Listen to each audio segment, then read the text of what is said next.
Hello guys, so today I'm going to share with you the first and essential things I do when I start a blog before anything else. Now, what I mean by essential things, after I've gotten the niche, I've gotten the domain name, which I talked about in the previous videos. You can go check them out in my channel. The next thing I do before I start posting, before I start doing keyword research, before I start doing every other thing and knowing what I want to do, the first thing I do is what I'm going to share with you in this video. So stay tuned and we'll go through all of them. Hi, my name is Wisdom, and the first thing I do, and this is actually coming from India, from these previous two blogs I just started. The first thing I did was, I like to call it housekeeping. So what is housekeeping? Basically, it is the whole idea that before you even start building your house, you need to make sure certain things are in place so that you can start building and building in peace. Okay, so the first thing I do is I install WordPress.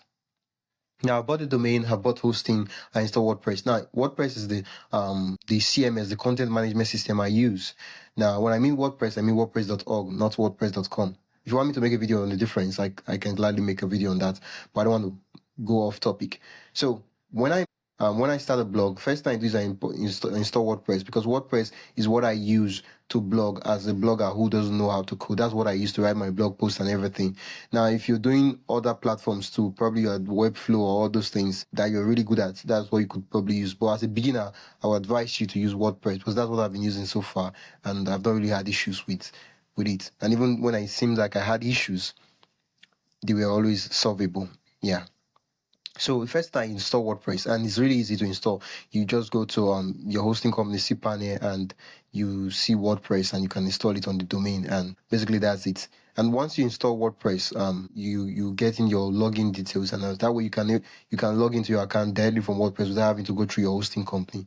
Okay, so the first thing I install is WordPress. The second thing I do is I connect Google Analytics to my website. Yeah, because as soon as possible, as I start building my blog, I want to be able to gather this data. I want to be able to see what's happening. I want to be able to see what people like, what pages people visited, how long they spent on each page, those things. So I install the Google Analytics code, connect it, make sure that it's working fine. The other thing I do the moment I start my blog is, which I have just done recently, because if you follow me, I'm building two blogs, and I'm seeing how well I can build them to reasonable income within the next, I think we have 4 months left in this year. Yeah, that's it. So next thing I do is I install Search Console. So what's Search Console? Search Console is it's a tool from Google that allows you to track and see how your website behaves in search.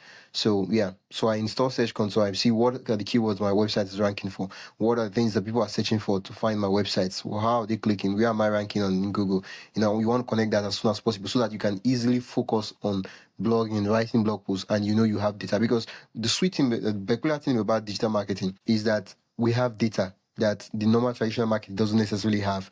Like, even if they do have some form of data, it's not as sure as the digital. Digital, you can get data to last to the place where the person came from and every other thing. Who is reading your blog post, which countries they are coming from, and all those things. So I installed Search Console. The next thing I installed Bing, which is Microsoft's search engine, their own version of Search Console. So I install Bing Webmaster. Yeah, that way I'm able to track how does my website behave in Bing search and all that. Yeah, very important. I install that. I submit my sitemap in both Bing and Google Search Console. The next thing I do is I install plugins, some very important plugins. Now, I will make a video. The next video after this one will be a video on me talking about the different plugins every website I create must have. They are essentials. These are not these are fancy plugins. No, these are like plugins that if you don't install them, you would have to pay cost either now or later in the future. Yeah, so I install plugins. I'll talk about that in the next video. So the next thing I do is I install Microsoft Clarity. Now, what is Microsoft Clarity? Microsoft Clarity is a heat map. It's a heat map tool. So essentially, what Microsoft Clarity does is that it's able to record how people behave on your site. I don't know if it makes sense. When a user is on your site, they're clicking on this place, they're scrolling, they're visiting. Microsoft Clarity would capture recordings of that on your site. So that way you'll be able to say, okay, when people land on my page, they scroll down the first stuff, and then they click on this link, and they scroll down, and then they don't click on this stuff, and then they don't click. You see how they behave. Like, you're not able to get a video camera of to see of the face of the person, because that would be privacy issues. But what I am talking about is you're able to see how they are behaving, where they are clicking on your website, what they are touching, what they are spending time on, the paragraph they love the most, all those things you're able to see and see those recordings. Yeah, it's very important you do those things, because as you start publishing content, it is from those data that you'll be able to say, okay, let's make, because sometimes you might have this thing is better, but then the data is telling you that no, that's not it. What the people like is this one, not this other one. So very important, and very important that you have Microsoft Clarity. It's free, completely free. This is not like, oh, they have free plan and then a premium plan. It's free. Everything is free. And the things I talked about, all of them are free. Google Analytics, Google Search Console, Bing Webmaster, which is by Microsoft, and then Bing Microsoft Clarity, which is by Microsoft too. So it does the recording and everything of the website. So the two blogs I've been building so far now, I have installed these four things on the website. That way I can publish blog posts and do whatever I want to do, and the data will be captured. I won't have any issues wondering what would happen to data and all that. And if you like to follow my progress of what I'm working on and what I'm building, please do subscribe so that you get notified of forthcoming videos. Yeah. So basically, that's it.